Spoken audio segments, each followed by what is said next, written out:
काँग्रेस संस्कृतीमध्ये राहून रंग माझा वेगळा असे म्हणणारे फार थोडके नेते महाराष्ट्रात आहेत. त्यातलेच एक नारायण राणे. राज्याचे उद्योगमंत्री असूनही काँग्रेसला त्यांनी अनेक वेळा इशारे दिले, तरी पण त्यांचं उपद्रव मूल्य ओळखून काँग्रेसनं सुद्धा त्यांच्याबरोबर सबुरीनं घेतलं. नारायण राणेंचं बंड शमलंय. आपल्यासोबत खुद्द राज्याचे उद्योगमंत्री नारायण राणे आहेत. दादा, IPN लोकमतमध्ये तुमचं स्वागत आहे. 15 दिवसांच्या या नारायण राणेंच्या नाराजी नाट्यातून तुम्ही काय साधलं? नाट्यही नव्हतं आणि बंडही नव्हतं. हे आमच्या काँग्रेस पक्षातील अंतर्गत एक कुटुंबातील आपल्या व्यथा सांगण्याचा प्रयत्न आपल्या वरिष्ठांना करावा, ज्येष्ठांना करावा. ज्येष्ठ जर दुर्लक्ष करत असतील तर त्यांचं लक्ष वेधून घ्यावं म्हणून हा केलेला प्रयत्न आहे. 21 जुलैला तुम्ही तुमच्या मंत्रिपदाचा राजीनामा दिला आणि त्यानंतर तुम्ही 22 जुलैला मुख्यमंत्री प्रदेशाध्यक्ष यांच्याबरोबर चर्चा केली.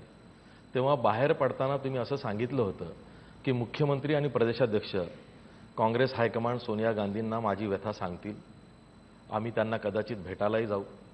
पण या 15 दिवसात ना मुख्यमंत्र्यांनी ती व्यथा सांगितली किंवा सोनिया गांधींशी चर्चा केली असं काही ऐकवत नाही किंवा त्यांनी तसं जाहीर केलं नाही आणि शेवटी तुमचं बंड हे तसंच शमलं. असं नाही आहे ते. मुख्यमंत्र्यांनी सांगितलं होतं की मी वेळ घेतो, आपण तिघं जायचं. ते त्यांचं काम होतं. ते का झालं नाही हे मला माहीत नाही. पण त्यानंतर मला माननीय राहुल गांधींनी बोलवलं आणि सगळ्या गोष्टी जी काय माझी व्यथा होती, मला जे काही सांगायचं होतं ते मी सगळं त्यांच्याकडे सांगितलं की ज्या कारणासाठी मी राजीनामा दिला ते सगळं त्यांना मी सांगितलं. मग तेच म्हणाले की मी अध्यक्षांना बोलतो आणि यासंबंधी तुम्हाला मी माहिती परत देतो. तुम्हाला हवं असेल तुम्ही कधीही भेटू शकता मॅडमना, पण मी ही सगळ्या गोष्टी तुम्ही सांगितलं त्या मी मॅडमच्या कानावर घालतो. आणि त्यामुळे मी मॅडमना भेटायला गेलो नाही. काय स्वतः राहुलजीने ऐकलं, राहुलजीनीच मला बोलून घेतलं आणि त्याने सांगितलं की मी मॅडमला सांगतो, त्यामुळे मी परत गेलो नाही. त्यामुळे तो जायला पाहिजे असं मला वाटलं नाही. माननीय अहमद पटेल माझ्याशी बोलले, मोहन प्रकाशजी बोलले, हे सगळे नेते वरिष्ठ माझ्याशी बोलले ना. त्यानंतर दिल्लीत तुमची राहुल गांधींबरोबर चर्चा झाली आणि ती बराच वेळ चर्चा झाली. ती झाल्यानंतर सुद्धा तुम्ही मंगळवारचा अल्टिमेटम दिला, जर का काँग्रेस पक्ष सोक्षमोक्ष लावत नसेल तर मी स्वतः सोक्षमोक्ष लावेन. मग अशी तयारी का झाली? म्हणजे अशी वेळ तुमच्यावर काय आली? नाही, जसं मी सांगितलं, माननीय राहुल गांधींनी सांगितलं होतं की मॅडमशी बोलल्यानंतर तुम्ही ज्या सूचना केल्या आहेत, तुमचं म्हणणं आहे त्यावर आम्ही आमचं म्हणणं तुम्हाला सांगू. आणि ते माझ्यापर्यंत पोचलं नव्हतं. ते 2 दिवस मी अल्टिमेटम दिल्यानंतर माननीय मोहन प्रकाश हे मॅडमला भेटून आले आणि त्यांनी मला त्या संबंधीची माहिती दिली की तुम्ही जे सांगितलं त्याचं ह्या गोष्टी आहेत आणि मी त्याच्यावर विश्वास ठेवला. 21 जुलैला तुम्ही तुमच्या मंत्रिपदाचा राजीनामा मुख्यमंत्र्यांकडे दिला. त्यानंतर जी पत्रकार परिषद घेतली त्यामध्ये तुम्ही असं म्हणाला होता की लोकसभा निवडणुकीप्रमाणे विधानसभा निवडणुकीच्या पराभवाचा वाटेकरी मी होऊ इच्छित नाही, त्यामुळं मी नाराज आहे. मग आता तुम्ही माघार घेतली आहे, तेव्हा मग तुम्हाला आता वाटेकरू व्हायचं नाही तर मग काय तुम्हाला आणखी काय करायचं? यशाचं वाटेकरी व्हायचं आहे मला. माघार नाही घेतली मी. माघार घ्यायचा काय प्रश्न पडला? मी पक्षाचा राजीनामा दिला नव्हता, मी मंत्रिपदाचा दिला. पण यानंतर काही शाश्वती, काय आश्वासन पक्षाकडून आल्यामुळे मला वाटलं की या पक्षाने दिले आश्वासन दिले त्याप्रमाणे आपण या निवडणुकीमध्ये महाराष्ट्रात काँग्रेसचा प्रचार करू, काँग्रेसला विजय मिळवून देण्यासाठी किंवा सत्ता टिकवण्यासाठी यावेळेला सगळी ताकद लावू. आणि त्यामुळे जे काँग्रेसला आज असं वाटतंय, काँग्रेसच्या काही लोकांना आपला पराभव होणार, ते वातावरण बदलण्याची क्षमता माझ्यात आहे आणि म्हणूनच मी त्यांनी जे सांगितलं की त्याप्रमाणे मी माझी तयारी दाखवली. गेल्या लोकसभा निवडणुकीत काँग्रेसचा राज्यात दारुण पराभव झाला. केवळ 2 जागा काँग्रेसला निवडून आणता आल्या. लोकसभा निवडणुकीत ज्या चुका झाल्या त्या जर का विधानसभा निवडणुकीत होऊ द्यायच्या नसतील तर तुमच्याकडे काय प्लॅन आहे? प्लॅन आहे ना, जाहीर करेन. आत्ताच काल मी यासंबंधी माझं मत बदललं आहे. त्यामुळे पुढे जे प्लॅन करीन ते मी मीडियाला नक्कीच सांगणार. मी स्वतः महाराष्ट्रात आता फिरायला सुरू होणार आणि प्रत्येक उमेदवार काँग्रेसचा निवडून कसा यावा हे माझे प्रयत्न असतील. त्यासाठी सगळी ताकद लावणार. लोकसभेचा जो निकाल लागला होता 16 मेला, त्याच्या दुसऱ्या दिवशी 17 मेलाच तुम्ही तुमचा राजीनामा मुख्यमंत्र्यांकडे पाठवला होता पहिल्यांदा. तेव्हा तुम्हाला असं काय खटकलं होतं की जे लोकसभेमध्ये तुम्हाला बघायला मिळालं?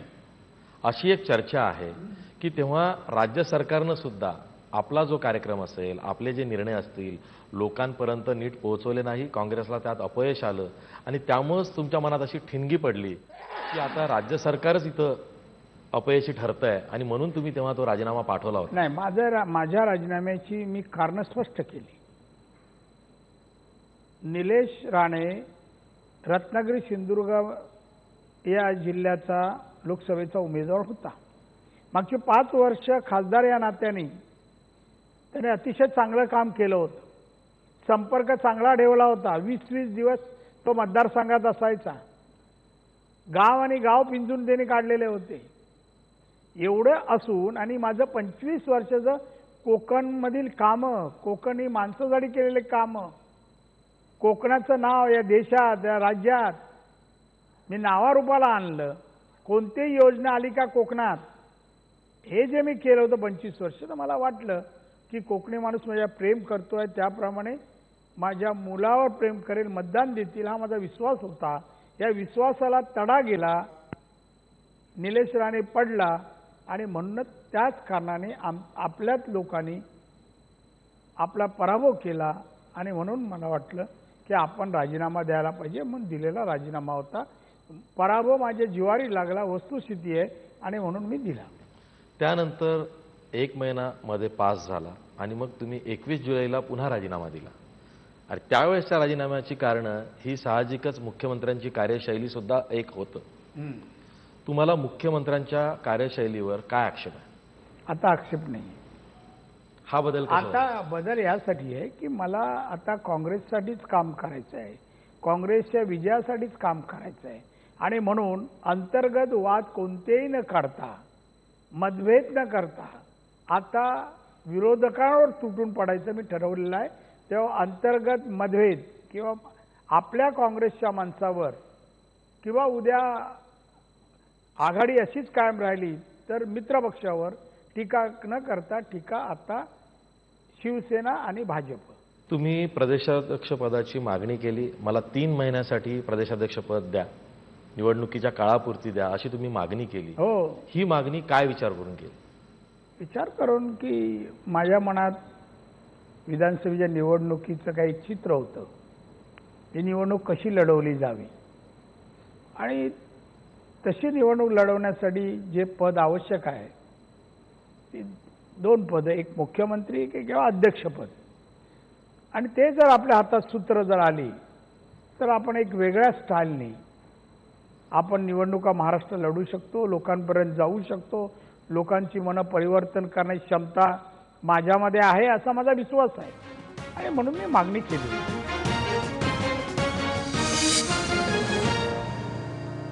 आता काँग्रेस तुम्हाला काय ऑफर करताय? जर का काँग्रेसने तुम्हाला प्रचार समितीचं अध्यक्षपद दिलं तर तुम्ही ते स्वीकारणार का? आणि स्वीकारलं तर तुमचा कार्यक्रम काय असेल? ज्या गोष्टी मी तर तुम्हाला माहिती आहे, जर आणि तरला मी उत्तर देत नाही. ज्यावेळेला काँग्रेस असं काय पद देऊ करेल त्यावेळेला मी ठरवेन.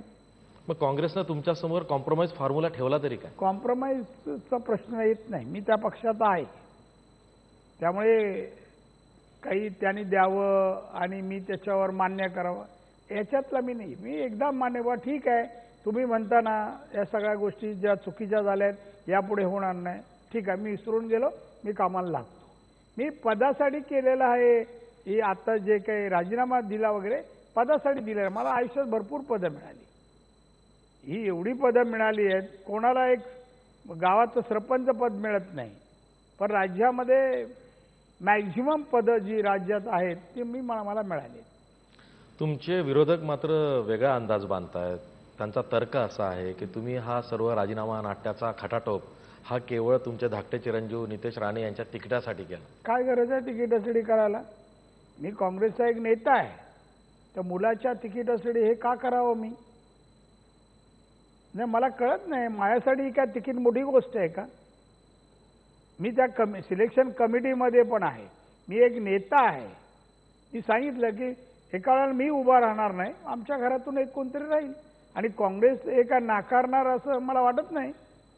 त्यामुळे विरोधकांचे सगळेच अंदाज माझ्याबद्दलचे चुकत आहेत. जे विरोधकांच्या मनात होतं ते त्यांना साध्य झालं नाही, आणि म्हणून त्यांना आता दुःख वाटतंय. विरोधकांच्या प्रश्नावर आपण नंतर येऊ, पण आधी तुम्ही स्वतः कुडाळमधून पुढच्या निवडणुकीला उभे राहणार का, आणि नितेश राणे कणकवलीमधून उभे राहणार का? नितेश राणे कणकवलीतून उभे राहतील. आता त्यानंतर मी विचार करेन की आपण निवडणूक लढवायची की नाही. पक्षावर डिपेंड आहे. आता जे काय पुढे हालचाली होती त्याच्यावर. जेव्हा काँग्रेस सामूहिक नेतृत्व पुढे नेत आहे, तुम्हाला सुद्धा काँग्रेसनं सामूहिक नेतृत्वाचा शब्द दिलेला आहे, तेव्हा सर्व प्रमुख नेते हे निवडणुकीच्या रिंगणात उतरावेत असं काँग्रेसला वाटणं स्वाभाविक आहे. त्यावेळी तुम्हाला निवडणूक लढवावीच लागणार आहे. नाही, लढवा लागेल तर मी लढवेन, मी काय नाही म्हणत नाही. पण मला निवडणूक लढवणं, महाराष्ट्रात फिरणं हे एकाच वेळेला मी ते नंतर पाहिन, पण मी नाही म्हणत नाही. जर पक्षाने सांगितलं तर लढवेन कुडाळमधून. नारायण राणेंचा कोकणातला वसा थोडा कमी झाला आहे, जनाधार कमी झाला आहे, कारण आता तुमचे विरोधक वाढले आहेत. आता प्रमोद जठार आहेत जे कणकवलीचे आमदार आहेत, दीपक केसरकर आहेत जे आता शिवसेनेत गेलेले आहेत, त्याचबरोबर खासदार शिवसेनेचे नवीन आलेले आहेत विनायक राऊत. असे 3-4 लोक आहेत जे तुमच्या विरोधात तिथं उभे ठाकलेले आहेत. या तिघांचं काय अस्तित्व आहे? कोकणच्या विकासात योगदान काय तिघांचं? जठारचं काय, दीपक केसरकर काय, विनायक राऊत तर पाहुणाच आहे, अजून त्याला गावही माहीत नाही, तालुके माहीत आहेत की नाही मला माहीत नाही.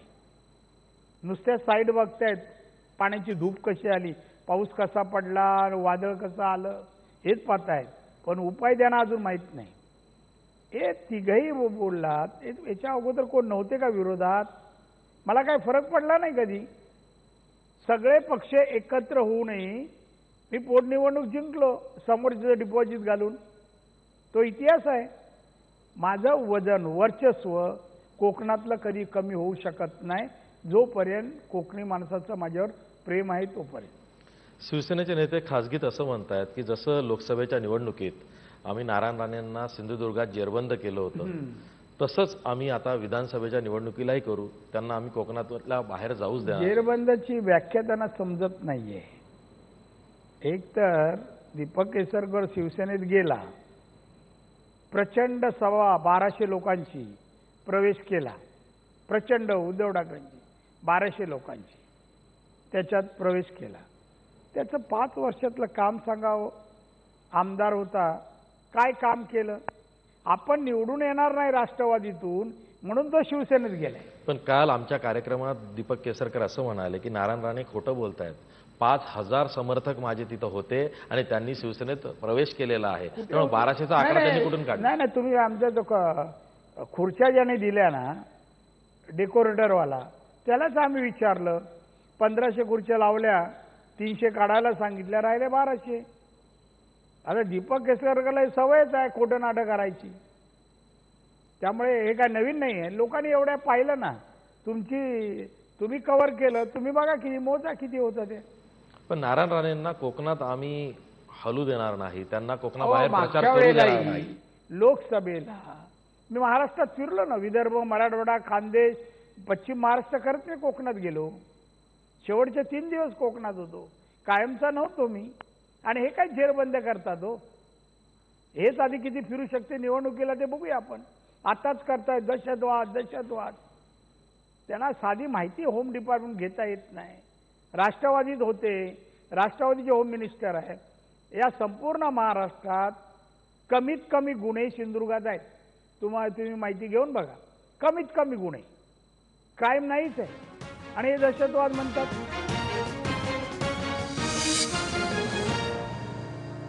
राणेसाहेब, तुम्ही म्हणताय मी निवडणूक लढवेल की नाही मला माहीत नाही, मुख्यमंत्री निवडणूक लढवणार आहेत का त्यांना त्यांच्या मतदारसंघाचाच पत्ता नाही.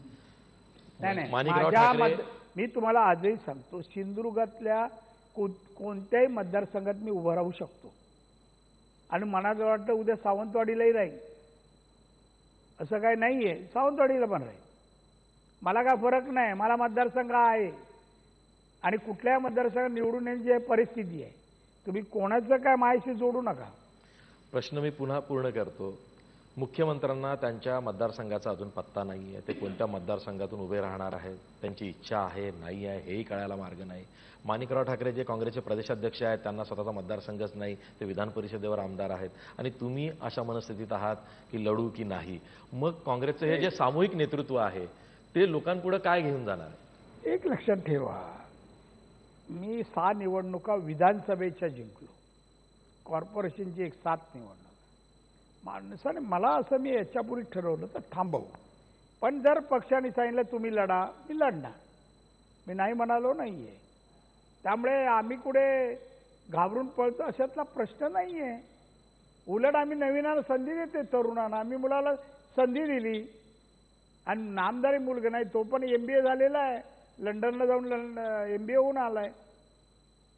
त्यामुळे आम्ही आज समर्थ आहोत लढायला किंवा मुख्यमंत्री त्यांना जो मतदारसंघ निवडतील ते समर्थ आहे निवडून यायला. त्यामुळे हे असं म्हणण्याचा अर्थ नाही सामुदायिक. आज हे समजा माणिकराव ठाकरे अध्यक्ष आहेत, उभे राहणार नाही, ते सुद्धा MSc आहेत, काय गरज आहे, आमदार आहेत ना. आज नारायण राणे प्रचार समितीचं अध्यक्षपद स्वीकारतील अशी चर्चा काँग्रेसमध्ये आहे. नारायण राणे हे मोठे नेते आहेत, पण नारायण राणेंना काय वाटतं, राष्ट्रवादीबरोबर खरंच काँग्रेसनं आघाडी करावी का? राष्ट्रवादी जेवढ्या जागा मागते 144 तेवढ्या द्याव्यात का? 2 वेगळे भिन्न पक्ष आहेत. मी या मताचा आहे राष्ट्रवादीशी आघाडी करावी. प्रश्न एवढाच आहे, किती जागा कोणी किती लढवाव्या हा हायकमांडचा प्रश्न आहे, याच्यावर मी उत्तर देणार नाही. राज्य सरकार म्हणून काही महत्त्वाचे निर्णय राज्य सरकारने घेतले, त्याची अंमलबजावणी सुद्धा सुरू आहे. पण हे निर्णय किंवा हा निर्णयांचा कार्यक्रम जनतेपर्यंत मतदारांपर्यंत पोहोचवण्यात महाराष्ट्र सरकार अपयशी ठरतं असं दिसतंय. आता सरकारनं जिथं आचारसंहिता लागायला 15 ते 20 दिवस उरलेले आहेत, काय करावं असं वाटतंय? नाही, चालू आहे. जे मागच्या निवडणुकीत आम्ही पोचू शकलो नाही तिथे ज्या चुका झाल्या आता होणार नाहीत आणि मोठ्या प्रमाणामध्ये घेतलेले निर्णय आणि योजना लोकांपर्यंत पोहोचवण्याची प्रक्रिया आमची सुरू आहे. आता तुम्ही कोकणच्या दौऱ्यावर चालला आहात, तुम्ही पुन्हा उद्धव ठाकरे आणि शिवसेनेला अंगावर घेणार, ते तुमच्याविषयी काहीतरी बोलणार. नारायण राणेंना कोकणातच जखडून ठेवायचं किंवा नारायण राणेंना शिवसेनेच्याच अवतीभोवती फिरवत ठेवायचं अशी विरोधकांची रणनीती असू शकते. असं मला नुसतं शिवसेना या एकाच पक्षाकडे पाहायचं नाहीये. त्यांनी जर टीका केली तर त्याला उत्तर देईन, पण जखडून राहायचं काम नाही. मी महाराष्ट्रात फिरणार आणि असं फिरणार नाही, प्रत्येक मतदारसंघात जाणार, सर्व प्रकारच्या लोकांना भेटणार, शेतकरी मजूर कामगार जेवढं फिरता येईल तेवढं फिरणार, प्रचाराची रणधुमाळी उडवणार जी लोकसभेला तुम्हाला दिसली नाही ती, आणि विरोधकांनी आश्वासन देऊन फसवणूक केली ते आम जनतेच्या नजरेसमोर आणणार. नारायण राणे काँग्रेसमध्ये आहेत, काँग्रेसच्या प्रचाराचं ते काम करणार आहेत आणि आता त्यांनी जाहीर केलेलं आहे की जे त्यांनी लोकसभा निवडणुकीत केलं नाही ते आता विधानसभा निवडणुकीत करणार आहेत. फक्त काँग्रेसनं जो दिलेला शब्द आहे, नव्यानं दिलाय, तो पाळला पाहिजे, ही अट टाकायला ते विसरलेले नाही.